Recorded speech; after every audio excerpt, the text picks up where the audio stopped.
Bonsoir tout le monde, bienvenue à la séance extraordinaire du 9 décembre 2024. Donc, le point 1, c'est ouverture de l'Assemblée. Point 2, adoption de l'ordre du jour. Donc, vous avez une copie, donc ça prend quelqu'un proposé par M. Moreau, appuyé par Mme Falker, à gauche. Oui. À droite. Oui. Point 3, adoption du budget pour l'exercice financier de l'année 2025. Peut-être dire aux gens aussi que l'adoption d'un budget, de par la loi, doit se faire en séance extraordinaire. Et c'est le seul sujet à l'ordre du jour avec notre plan triennal d'immobilisation. Donc, on a un petit document explicatif. Madame Villeneuve, qui est la responsable des finances à la ville de la Valtrie, et on est accompagné de Madame Morin, trésorière, Madame Rousseau, directrice générale adjointe. Donc, les considérations. Donc, considérations financières pour 2025. Évidemment, une hausse des coûts des quotes-parts pour les services essentiels. Donc, quote-part Sûreté du Québec, c'est évidemment le gouvernement qui nous envoie ça. C'est une augmentation de 9% pour la Sûreté du Québec. Ça représente 206 236 d'augmentation de la Sûreté du Québec. Et quote-part de la MRC, c'est une augmentation de 82 827, qui est de 2,4 comme augmentation. Devant la MRC, une grande partie des augmentations, c'est notre service d'incendie. Il y a des équipements neufs qui ont été achetés par le service, un camion aussi, un camion pompe qui va se retrouver pour remplacer celui qu'on a ici à la Valtrie. Donc, considération financière 2025. Sur des pages, sûr. Non. Un petit peu. Je pense qu'on va Oui, donc, en 2025, la Ville a de nouvelles obligations en lien avec la stratégie québécoise d'économie d'eau potable. Nouvelles dépenses de 210 000 sur le budget. Donc, ça, c'est les chiffres. Entre 2018 et 2022, la consommation d'eau potable, là, je vais le préciser, c'est par individu. Ça n'a rien à voir avec la grosseur de la ville de la Valtrie. On serait 2000, c'est calculé par individu. Donc, ça dépassait fortement la moyenne. J'ai même quelques chiffres que je peux vous donner. Ça dépassait la moyenne que le gouvernement fixe par habitant. Donc, en 2018, puis là, il se fie aux chiffres 2018-2022. Parce que quand on a mis en place plusieurs réglementations en eau potable, juste un exemple, l'arrosage, ben, en 2023, on rentre exactement dans les objectifs gouvernementaux de 184 litres par jour par personne. Mais en 2020-2021, on est au-dessus de 238 litres par jour par personne. Donc, ils se servent de ces chiffres-là. Donc, on voit, évidemment, il y a des conséquences à ça. Hein? C'est une dépense de 210 000. En conséquence, ben, des compteurs d'eau devront être installés pour les immeubles suivants: l'industriel, l'institutionnel, commercial et agricole. Évidemment, agricole, on parle de ceux qui sont branchés sur notre réseau. Et 60 résidences. Le gouvernement commence comme ça. Ils nous en font brancher quelques-uns. En fait, de résidents. Évidemment, pour les résidences, c'est un programme qui va être volontaire. Les citoyens. Donc, ça représente 210 000. Évidemment, de toute l'importance de continuer nos efforts pour diminuer nos consommations d'eau par personne, parce que l'étape suivante, ben, ça peut être en installant la grandeur de la ville. On peut s'imaginer les coûts. Donc, et la prochaine considération financière, encore 2025, l'équilibre budgétaire. Donc, le conseil municipal approprie 1,3 million de son excédent de fonctionnement non affecté, autrement dit nos surplus, pour financer des projets non récurrents et diminuer l'impact fiscal relié au remboursement de la dette. La prochaine, Madame Villeneuve. Oui, bonsoir. Moi, j'ai la chance de vous présenter des chiffres. Donc, on y va dans le morceau le plus intéressant. Vous avez sur les écrans là, les montants là, précis qui composent le budget pour 2025. Ce qui est important de dire, c'est que le budget municipal doit être fait de façon à respecter les lois et les règles fiscales et les règles comptables. Donc, on n'a pas énormément de marge de manœuvre dans les postes. Les postes qui sont là, c'est les postes qui doivent être présentés. Puis l'autre chose qui est importante de savoir, c'est que le budget qu'on présente se doit d'être équilibré. Donc, les deux chiffres au bas des dernières colonnes, 0, 0, on doit arriver au même montant de revenus et de dépenses. On ne peut pas avoir de surplus, on ne peut pas avoir de déficit dans le budget qu'on présente. Donc, sur ces bases-là, bien, vous voyez qu'au niveau de la taxe générale, je ne vous donne pas les chiffres de 2024, là, vous les avez pour référence. Ça vous permet de voir un peu là, les variations depuis l'année passée. Mais je vais aller plus sur 2025. Donc, la taxe générale, on est dans les revenus de fonctionnement, tout ce qui compose les revenus qui rentrent dans la municipalité. Donc, taxe générale, on parle des taxes là, sur les valeurs foncières des immeubles sur le territoire. Il y a 16 177 925 $. Les taxes de service au service de la dette à l'ensemble, c'est toutes les dettes qu'on a à la municipalité qui concernent l'ensemble de la population. Par exemple, quand on fait un règlement d'emprunt pour du pavage, tous les citoyens utilisent les routes, donc tous les citoyens paient à part égale la dette liée à cet aménagement-là, disons. On a 2 803 815 $. Au niveau des taxes au service de la dette par secteur, on a un total de 737 750 $. Les taxes de dette, les services de dette au secteur, c'est des règlements d'emprunt qui ont été faits pour des projets particuliers ou spéciaux là, qui sont liés vraiment à l'utilisation d'un secteur en particulier, là, sans vouloir tourner le fer dans la plaie, là, Arcan, l'Espérance, l'an dernier, là, qui ont eu des travaux au niveau de raccordement. Donc, voilà. Ensuite, on a la compensation pour services municipaux, donc eau, égouts, matières résiduelles. C'est 4 703 760 $. Paiement tenant lieu de taxes, c'est dans le fond les immobilisations, les bâtiments qui appartiennent au gouvernement ne paient pas de taxes, par exemple le CLSC, les écoles, tout ça. À la place de payer une taxe, ils donnent une compensation qui appelle le paiement tenant lieu de taxe. Donc, pour cette catégorie-là, on a 439 200 $. Services rendus, on pense à tous les services rendus aux citoyens, là, par exemple par la programmation des loisirs, à la bibliothèque, l'achat de bacs pour les matières résiduelles, le compost et compagnie. On a un montant de 526 810 $. Imposition de droits, amendes et pénalités, ça concerne entre autres les droits de mutation, les permis en urbanisme, 1 484 350 $. Puis tout ce qui est transfert et subventions, donc des montants là, qui nous sont donnés par exemple le gouvernement dans des programmes là, comme l'intérêt sur la TECQ, le PAC rural, on en a pour 1 702 394 $. Pour un total de revenus de 28 576 et 4. 28 millions. Ouais, excusez-moi. 28 576 004 $. Ensuite, on arrive aux dépenses de fonctionnement. Dans les dépenses de fonctionnement, une chose à savoir, là, c'est que les salaires des différents employés dans les différents services de la municipalité sont répartis dans les différentes catégories que vous voyez à l'écran. Donc, on n'a pas une catégorie salaire, mais ils sont répartis à plusieurs catégories. Donc, au niveau de l'administration générale, on pense par exemple au greffe, au code-part qu'on paie à la MRC, là, excluant ce qui concerne le service d'incendie. Toutes les réserves qu'on doit faire pour les élections, par exemple. On a une dépense de 5 395 037 $. Au niveau de la sécurité publique et civile, donc la SQ et les incendies, 4 429 394 $. Transport et voirie, déneigement, signalisation, éclairage de rue, on est à 5 509 240 $.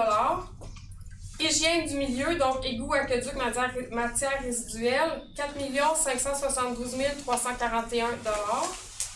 Santé et bien-être, c'est de l'aide aux indigents, là, par exemple les paniers de Noël, on est à 7 500 $. Aménagement, urbanisme et développement, Là-dedans, il peut y avoir des honoraires professionnels, par exemple les programmes de subvention, le développement économique là, pour les rénovations de façade, des trucs comme ça. On est à 833 556 $. Loisirs, arts et culture, tout ce qui concerne finalement la programmation là, qu'on offre aux citoyens, les parcs, espaces verts, on est à 4 647 184 $. Puis le remboursement de la dette à long terme, 4 203 752 $. Le total des dépenses, 29 598 004 $. Dans le fond, pour arriver, là, vous voyez qu'il y a un peu plus de dépenses que de revenus qui sont prévus là, jusqu'à maintenant dans le tableau pour 2025. Donc, pour aller balancer les montants et arriver à un équilibre budgétaire, le Conseil a décidé d'approprier 1,3 million. Ben là, vous avez 1 342 000 $ là-dessus, il y a une appropriation du surplus de 1,3 million. Puis il y a 42 000 qui est un montant associé à la vente de la maison Stanton. Là, le 42 000 revient à chaque année là, jusqu'à temps qu'on ait écoulé la somme de la maison là, pour laquelle on l'avait vendue. Puis finalement, on a un montant de 320 000 là, qu'on vient ajouter là, dans les réserves financières et les fonds réservés pour des postes pour lesquels on doit mettre des sous de côté à chaque année, comme une provision si on veut. Donc, le total des affectations, c'est 1 022 000 $, pour un total de dépenses de 28 576 004 $. Ce qui fait qu'on a zéro, là, on arrive à notre budget équilibré. Si on rentre un petit peu plus dans le détail, là, ça c'est de l'information que le Conseil souhaite transmettre aux citoyens pour aider dans le fond les gens à comprendre le budget et avec quoi on compose. Là. Donc au niveau des revenus de fonctionnement, ce qui est intéressant de noter, c'est que les 4 premières lignes que vous voyez dans le tableau, donc la taxe générale, la taxe service de dette à l'ensemble, service de dette par secteur et compensation pour services municipaux, c'est l'ensemble des taxes finalement qu'on va facturer, que la municipalité va facturer aux citoyens. Bien ça représente 87 % des revenus de la municipalité. Donc pour assumer les coûts de la municipalité, il y a 87 % qu'on va chercher en taxes. Le reste, ben, c'est les paiements tenant lieu de taxes qui viennent du gouvernement, comme je vous l'ai expliqué tout à l'heure, pour des écoles, des bâtiments gouvernementaux. Les services rendus, l'imposition de droit, l'amende de pénalité, puis les transferts et subventions, là, qui, eux, représentent 13 % des revenus de la municipalité. En ce qui a trait aux dépenses de fonctionnement, vous allez voir là, que les pourcentages sont répartis de façon assez similaire entre les différentes catégories. Là, si on exclut santé bien-être, qui représente à peu près 0 %, puis aménagement, urbanisme et développement économique, qui est à 3 % La dépense la plus importante, on est dans le transport et la voirie, donc tout ce qui concerne nos routes, entre autres, avec 19 % là, des dépenses qui sont attribuées à ces services-là. Après, le deuxième poste en importance, c'est l'administration générale, on est à 18 %. Et puis, loisirs, arts et culture, qui est le troisième poste en importance pour les dépenses de la municipalité. Je prends une gorgée d'eau. Ouais. Donc, orientation du budget 2025. Donc, pour maintenir un équilibre entre la capacité de payer des contribuables et la qualité des services. Donc, une hausse du taux de la taxe foncière générale pour une résidence unifamiliale qui sera limitée à 2,25 % pour l'année 2025. Donc, ça représente à peu près 72 % des revenus de la taxation là, qui provient des immeubles résidentiels. En chiffres? Oui, donc on va entrer dans les chiffres. Une chose aussi qu'on n'a pas dit au départ, mais qui est importante, le 2,25 d'augmentation sur les taxes,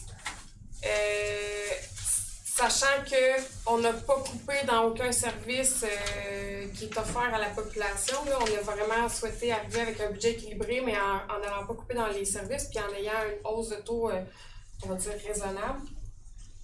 Donc, au niveau des taux de taxes foncières, là, pour les immeubles résidentiels et agricoles, il faut savoir que le résidentiel et agricole doivent être au même taux de taxation. On ne peut pas les différencier.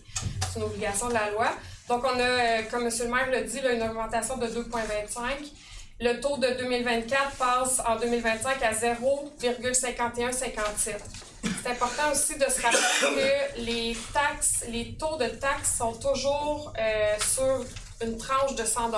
C'est pas 51 sous du dollar de la valeur de votre maison, c'est 51 sous sur une tranche de 100 $ de la valeur de votre maison. Ça fait quand même une bonne différence. Au niveau des terrains vagues desservis, on a une augmentation substantielle au niveau de la hausse du taux de taxe. On passe de 0,9 à 1,5537. C'est 71 % d'augmentation. La raison, c'est fort simple, c'est qu'on a encore quelques territoires vagues desservis qu'on souhaite voir se développer. On veut stimuler dans le fond, on veut encourager, on va dire ça comme ça, on veut encourager les propriétaires à développer ces terrains-là qui sont actuellement desservis mais non utilisés, c'est ça. Donc ensuite, on a les immeubles de 6 logements et plus qui ont une hausse de 4,75 %. Donc le taux passe de 0,6135 à 0,6426. Les immeubles non résidentiels commerciaux, là, dans le non résidentiel commercial, on a le 1,5 million et plus, le 1,5 million et moins, c'est des tranches. Donc, chaque immeuble non résidentiel commercial va payer un taux sur son 1,5 million, son premier 1,5 million de valeur. Ce taux-là augmente de 4 %, il passe à 0,9449. Puis si l'immeuble en question, non résidentiel commercial, a une valeur au-dessus de 1,5 million, bien tout ce qui est en haut de 1,5 million va être à un taux de 1,4694, donc c'est une hausse de 5 % comparé à 2024.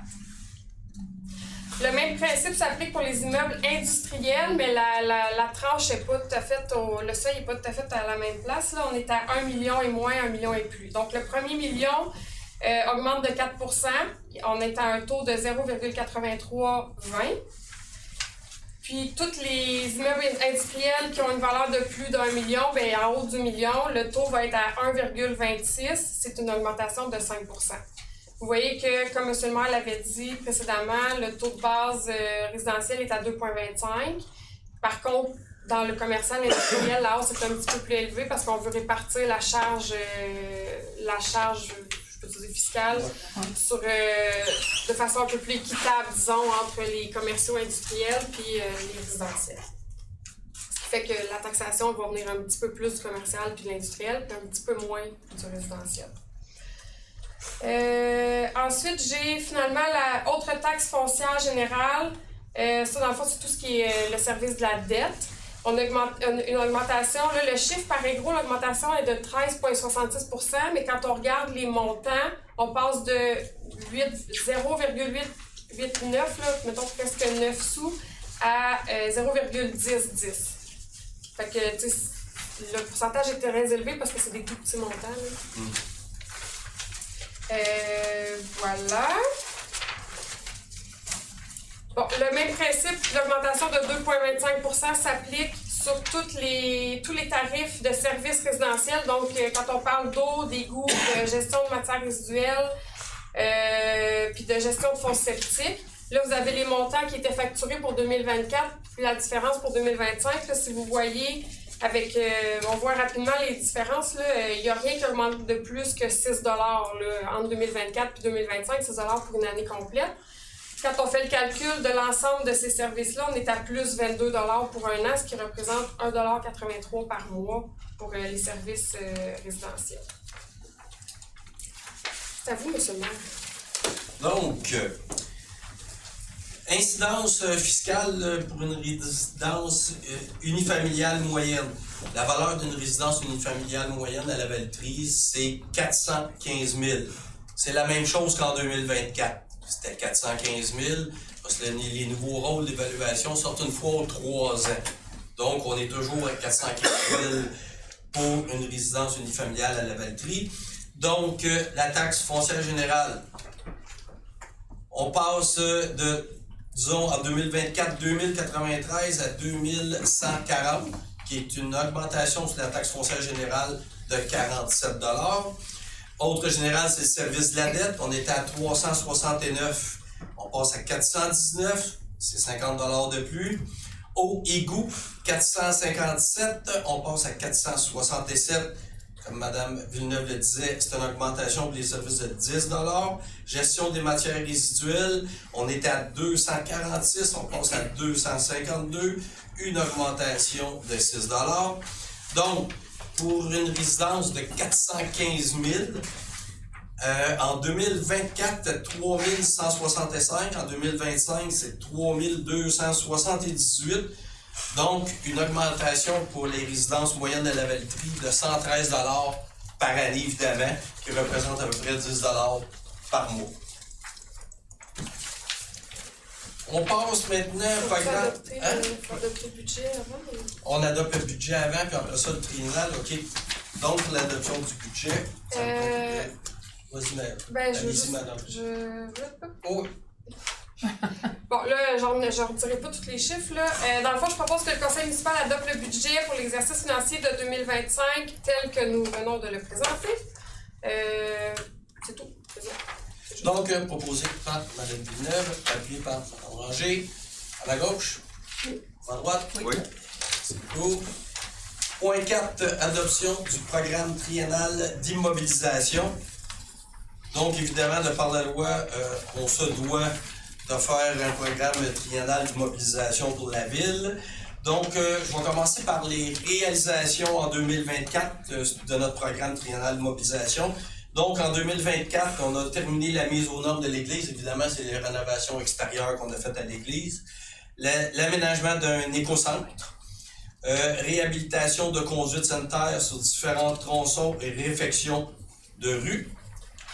Donc, celui-là, le rang Saint-Jean Nord-Est au complet. Bouclage du réseau d'Aqueduc. Ça, le bouclage du réseau d'Aqueduc, ça a été fait au bout de la rue Arcan, passer par les terrains agricoles, aller sur le rang Saint-Jean nord-sud-ouest et pour rejoindre Saint-Antoine. Ce qui fait que là, on a un réseau qui est bouclé. Ensuite, aménagement du parc Charles-Édouard Itu. Ça, c'est un nouveau parc qu'on va inaugurer l'année prochaine, qui est fini. C'est où se la clinique médicale, la nouvelle clinique médicale. À l'arrière, sur la rue Suzanne, on a aménagé un nouveau parc. Donc, principaux projets du programme triennal des immobilisations 2025, 2026, 2027. Donc, c'est important, hein, c'est 3 ans. Aménagement d'un parc sur la montée du Mousseau, aménagement d'un parc de planches à roulettes et aménagement d'un vélo-parc. Vélo-parc, c'est ce que les gens appellent un pump track. En français, c'est un vélo-parc. Construction d'une salle communautaire, réfection et construction d'infrastructures de la montée du Mousseau, ajout d'éclairage public dans les projets domiciliaires, réhabilitation de conduites sanitaires sur différents tronçons et réfections de rue, poursuite de la réfection du pavage sur les rangs et différentes rues, modernisation de la bibliothèque municipale, travaux de mise à niveau des équipements d'assainissement des eaux usées, travaux préparatoires pour la mise aux normes de l'usine de filtration, programme d'aide financière pour les débranchements de drains français, les clapets et les gouttières, et prolongement du trottoir sur la rue de Notre-Dame jusqu'à la fin de la rue des Pins. Évidemment, ça va être 2025, 2026 et 2027. Madame Villeneuve. Encore une fois, les chiffres. Je vais vous présenter les chiffres pour 2025, pour 2026 et pour 2027. C'est les mêmes catégories qui reviennent à chaque fois. Donc, juste pour information, là, quand on parle de terrain et bâtiment, on parle entre autres d'achat de terrain, de rénovation, de construction de bâtiments. Quand on parle de parc et terrain de jeu, on parle d'aménagement de parc, de terrain sportif ou d'espace vert. Quand il est question du matériel roulant et équipement, on réfère aux véhicules, équipements et outils là, dont la ville dispose. Et les infrastructures, c'est tout ce qui concerne l'égout, l'aqueduc, le pluvial, les fossés, des choses comme ça. Donc, pour 2025, là, vous avez 4 colonnes. La colonne investissement, c'est le coût total estimé des projets. La colonne subvention, c'est les montants qu'on pense aller chercher dans différents programmes de subvention. À côté, vous avez le pourcentage que ça représente là, de subvention par rapport au coût estimé du projet. Puis à la fin, c'est la colonne des coûts qui seraient estimés par la ville. Quand je dis les coûts seraient assumés, les coûts seraient assumés par la ville, en fait, c'est que c'est un plan triennal d'immobilisation. Donc, c'est le plan de match qu'on se donne pour 3 ans. Il y a des projets là-dedans qui sont conditionnels à l'obtention de subventions. Évidemment, on n'ira pas embarquer dans 40 millions de projets si on obtient 0 de subvention. À un moment donné, il y a des choix à faire. Donc, c'est ce qu'on estime à ce jour là, pour les 3 prochaines années, mais il y a des choses qui pourraient éventuellement avoir plus de subventions que prévues, moins de subventions que prévues, pas du tout de subventions. Donc, il y a des projets qui pourraient aller de l'avant, il y a des projets qui pourraient tomber en cours de route aussi. Donc, pour 2025, vous voyez là, que terrain et bâtiment, on est à 4 126 000 si je peux vous donner un exemple, là, pour 2025, c'est le début de construction d'une salle communautaire qu'on avait déjà annoncé. Puis il y a aussi l'aménagement d'un parc de planches à roulettes, projet qui est déjà entamé, là, sont dans les plans de vie et tout le tralala. Donc, je suis encore dans 2025. Le parc et terrain de jeu est à 1 375 000 qui sera assumé par la ville. Dans le matériel roulant et équipement, on parle de 512 500 $. Ça, c'est un plan de remplacement de la flotte de véhicules aux travaux publics dans laquelle on s'est engagé. Donc, cette année, pour l'année qui vient, 2025, on prévoit assumer cette dépense-là. Puis au niveau des infrastructures, la ville assumerait 2 310 000 de frais là, sur un projet de un peu moins de 5 millions. Le total pour 2025, c'est 8 323 500 $. Puis comme vous le voyez juste à côté, là, on estime à peu près 46 % de subventions dans les différents projets qu'on souhaite réaliser pour 2025. Pour 2026, au niveau de terrain, bâtiment, parc et terrain de jeu, donc les 2 premières lignes, il n'y a pas de projets qui sont... il peut y avoir des projets qui sont en cours, mais il n'y aura pas de somme attribuée à ces projets-là. Au niveau du matériel roulant et équipement, là, on voit qu'il y a un résiduel dans le fond du plan de remplacement dont je vous ai parlé pour 2025, qui est déjà en branle d'ailleurs en 2024. Je pense qu'on a commencé en 2024. Ça fait un petit bout là, qu'on a débuté ça. Donc, le résiduel, on est à 325 $ d'investissement. On pense avoir 15 % de subvention, ça ferait 275 000 $ de coût pour la ville. Puis, au niveau des infrastructures, on a 16 50 000 $ d'investissement estimé. On pense pouvoir aller chercher 16 % de subvention, donc 13 450 000 de coûts assumés par la municipalité. Donc, 2026, on aurait 16 375 000 $ de projets. On pense avoir 16 % de subvention, donc 13 725 000 $ de coûts assumés par la ville en 2026. Un exemple de projet pour 2026, c'est le début de l'aménagement de la montée Guy Mousseau. On veut avoir des trottoirs puis une piste multifonctionnelle là, pour que les enfants surtout qui vont à l'école des Eaux-Vives puissent circuler de façon sécuritaire. On pense aussi à un projet de trottoir sur Notre-Dame là, vers du côté nord. Côté sud. Côté nord. Non. Je dis nord, mais c'est nord. Bon, du côté nord. Côté nord, vers Notre-Dame. On va trouver nos points géographiques. Jusqu'à l'avenue des Pins. Fait que c'est un prolongement de trottoir qu'on prévoit faire en 2026. Et finalement, pour 2027, terrain et bâtiment, il n'y a pas d'investissement prévu. Parc et terrain de jeu, on aurait pour 5 millions de projets, on pense avoir 2 millions de subventions qui représentent 40 %, donc 3 millions assumés par la ville. Matériel roulant et équipement, on prévoit 300 000 sans subvention, donc c'est la ville qui assume le coût complet. Puis au niveau des infrastructures, 2 28 000 $. On pense avoir à peu près 49 % de subvention, donc la ville assumerait 1 28 000 $. Pour un total en 2027 de 7 328 000 $, dont 3 millions, ce qui représente 41 % de subvention, ce qui fait que la ville débourserait 4 328 000 $. Un exemple de projet pour 2027, Puis ça explique pourquoi je ne peux pas vous nommer tous les projets chaque année. C'est qu'en 2027, on a la poursuite de l'aménagement de la montée Guy-Mousseau. Donc on le débute en 2026, il y a des coûts qui vont être assumés en 2026. On va poursuivre en 2027, il y a des coûts qui vont être assumés en 2027. Les projets sont souvent répartis comme ça, là, de façon financière. Pour un grand total de PTI de 39 186 500 $, dont 33% pourraient être subventionnés. Encore une fois, je le répète, il y a des projets pour lesquels, si les subventions ne sont pas obtenues, les projets vont être repoussés ou carrément annulés. Là, on ne pourrait pas assumer cette somme-là au complet, sans subvention. Donc, la totale qu'on estime que la Ville va avoir assumée pour les 3 prochaines années, c'est 26 376 500 $. Voilà. Donc, pour tout le monde important, le document explicatif qu'on vient de passer au travers va être sur le site internet de la Ville. Vous allez tout simplement dans la section Ville et information, puis là, ça va être marqué budget puis état financier. Tout est disponible sur notre site. Oui. Donc, je vais commencer par l'adopter. Donc, adoption du programme triennal d'immobilisation.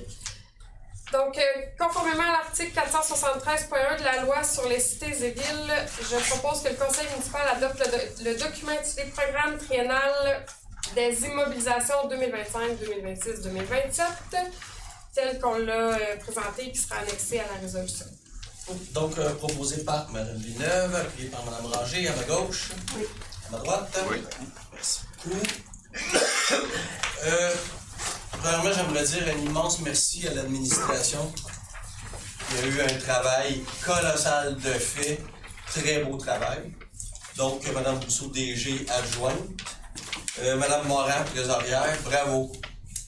On sait tout le travail que vous avez accompli. Vraiment fantastique. Merci. Donc, merci beaucoup tout le monde à la maison. Comme je disais, là, ça va être disponible sur le site internet de la Ville, le document explicatif. Là, je vais passer la période de questions pour les gens ici dans la salle.